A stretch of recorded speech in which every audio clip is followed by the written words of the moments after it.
መጽሐፍ ቅዱስ ባነብ ብጸልይ እኔ አይገባኝም ልቶ አላቸው አሉ አንድ አባት። ቆይ አትተው ላስረዳሃሉና አንድ የተቀደደ ድስት እዛ ቤት ነበር አሉ። እዚህ ኢትዮጵያ ውስጥ ወይ ሀገራችን ወይ በእኛ አካባቢ ወጥ የሚያፈላ የነበረ ድስት ሲቀደድ ምንድነው የሚሆነው? የድስት ፊውቸሩ ምንድነው የሚሆነው? እናንተ ቤት እኛ ቤት ከሰል ማመላለሻ ነው የሚሆነው። እናንተ ቤት እንጃ ተውት። ምን ድስትም ቀርቶ ይሆናል እኮ እኔ ብዙም አላየሁት።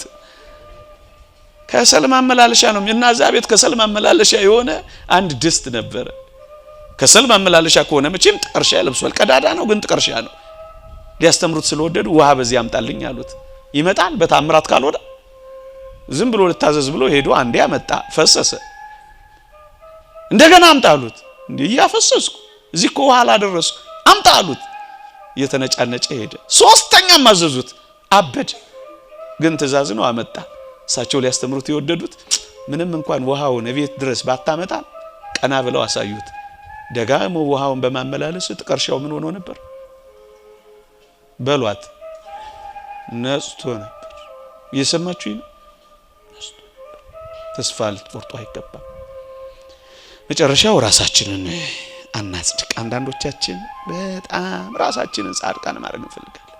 ስለምናስቀድስ ጉባኤ ስለምንሳተፍ አንዳንዴም አልፎ ንስሐ ስለምንገባ በቃ መስደቅድቅ ያለን ሰዎች እኔ ምን አለብኝ አይነት እንደሱ የለም። እየሰማችሁኝ ነው? ብትበረቱ እንኳን ያባት እንዳለው ጌታ ሆይ ቸርነትህን ግለጥልኝ፣ ኃይልህን አሳውቀኝ፣ የኔን ደካማነት ደግሞ እንዳትሰውርብኝ ግለጥልኝ አላሉ። ያም አባት በርሜል ሙሉ በሐለዮ በነቢ በገቢር ኃጢአት ሲመጣበት በርሜል ውስጥ እየጣለ በርሜሉ እየሞላ ሲያይ ያለቅስ ነበር። ራሳችንን እንዳናጸድቅ የተወደዳችሁ ክርስቲያኖች፣ ያ ስምዖን ራሱን አጽድቆ ምንም ኃጢአት እንደሌለበት ተኮፍሶ ተቀምጦ ያቺ ማርያም መጣ ባለሽቷ እግሩ ላይ እንባዋንም ሽቶንም አፍስሳ ምሕረት አግኝታ ሄደች። ራስን ከማጽደቅ ልንጠበቅ ይገባል። ልብን አለማደንደን፣ ጨካይ ልብ እንዳይኖረን። ንስሐ ለትሑታን ቀላል ናት፣ ራሳቸውን ለሚያደርጉ ግን ከባድ ናት፣ ትዕቢት ናት። ኃጢአተኞች እንደሆነን እናስብ፣ ራሳችንን እናጽድቅ።